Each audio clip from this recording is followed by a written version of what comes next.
Hello, welcome to this podcast. We're going to go through some of the essentials around the gram-positive cell wall. With this podcast, as with others, what we're going to do is we're going to do a bit of drawing. What I'm hoping is by the end, you'll be able to just briefly sketch the gram-positive cell wall. You don't need to go into massive details, but hopefully what you'll be able to do is you'll be able to identify the three main components: the inner membrane, the peptidoglycan layer, and one or two of the specific molecules found in the cell wall of the gram-positive bacterium. And then hopefully, in conjunction with another podcast, you'll be able to name some of the differences between the gram-positive and the gram-negative cell wall as well. Okay, so what we're going to do is we're going to draw the cell wall of a gram-positive. So we're going to take a piece of paper, and what we're going to do is we're going to start by drawing two little lines, and these are going to depict the inner membrane. So the inner membrane is a lipid bilayer, hence the two lines.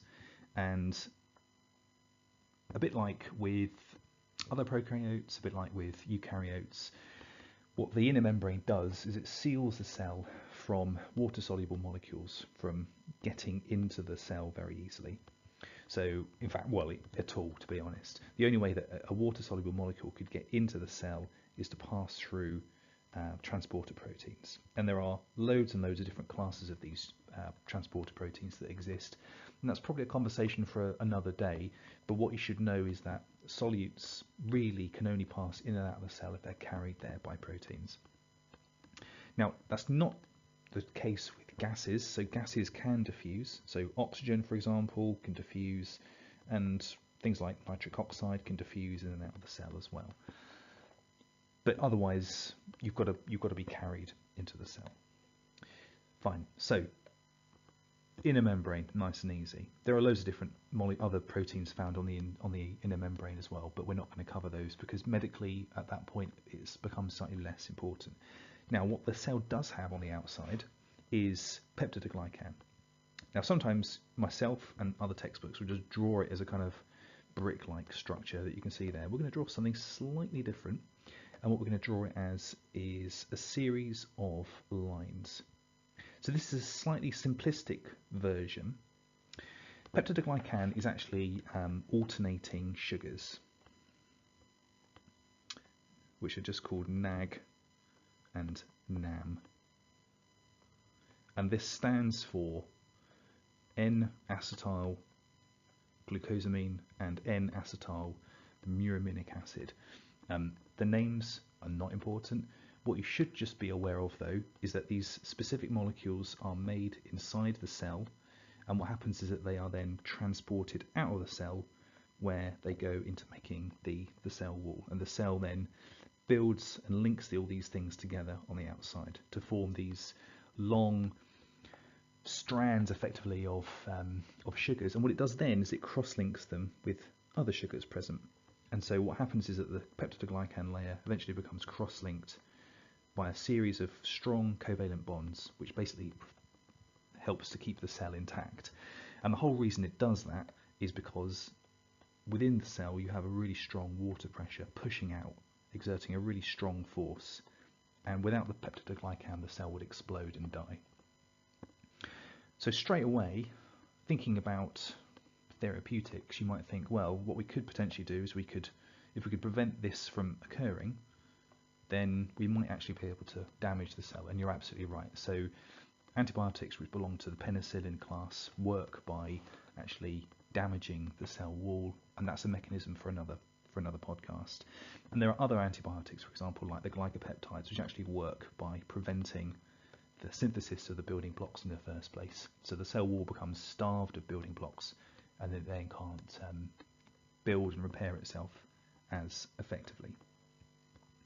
So there we have a couple of the important differences between, a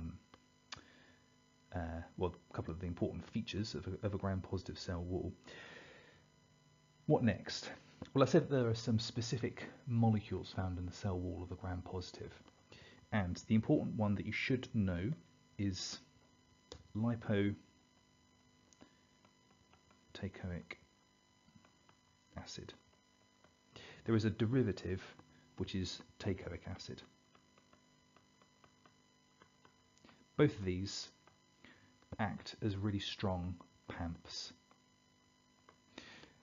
i.e. they're molecules detected by the immune system which are strongly immunogenic.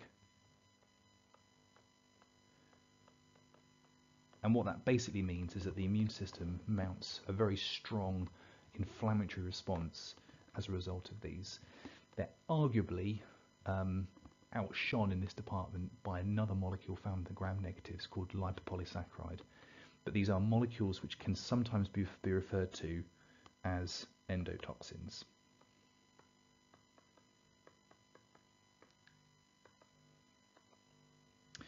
So I'm going to cover the endotoxins in another podcast. Essentially, they're molecules which, when sensed by the immune system, elicit a really strong inflammatory response and make you feel pretty ropey, i.e. they have pretty strong toxic-like effects.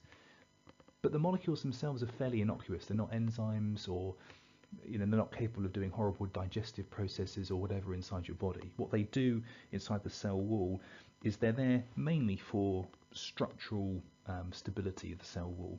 So the lipoprotein acid is anchored at one end, as the name suggests. It's a lipophilic molecule, and it then kind of spikes through the cell wall. There's a little bit of debate around what lipoprotein acid does. So some people say that it has a role in terms of the structural stability. Some people say that it also binds metal ions, that it also has a role in potentially allowing the cell to adhere to surfaces. What's clear is that if you delete the genes which allow the cell to build it, what you end up with is a cell which is pretty sick. It doesn't survive for very long. It's not capable of doing a lot. So from a kind of cell wall perspective, they're really important molecules.